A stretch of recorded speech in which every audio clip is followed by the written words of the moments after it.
Достар, көп болды бабалар сөзін айтпағалы. Бүгінге Қадыр Мырзалінің «Қанға сіңген қасиет» деген бір өлеңін айтып берейін. Қабыл алыңыздар, мен үшін мотивация және де нейро жаттығу. Қанға сіңген қасиет. Бабамыз тілін шоққа қарытпаған, сол тілмен бойына сөз тарытпаған. Қажетін біле тұра дүниенің мал жинап, дәулет жинап жарытпаған. Даланың таңғаламын данасына, әділдік туын тіккен даласына, қант науат салып жүрген қалтасына, берсем деп барған үйдің баласына. Симайды дала заңы ережеге, қарамас қазақ шенге дәрежеге. Әйтсе де ақын үшін, жақын үшін, сақтапты бірер шапан кебежеде.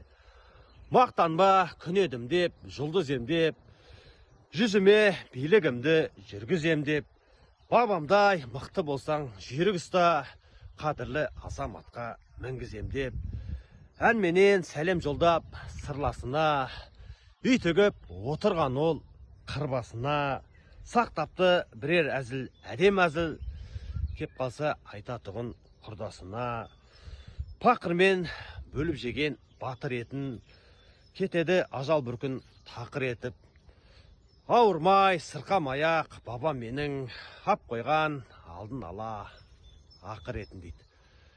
Қалай, тура айтылған достар, ата бабамыздың салтына жетері жоқ. Баршаңызға сәттілік. Сіздермен бірге біздің блогер.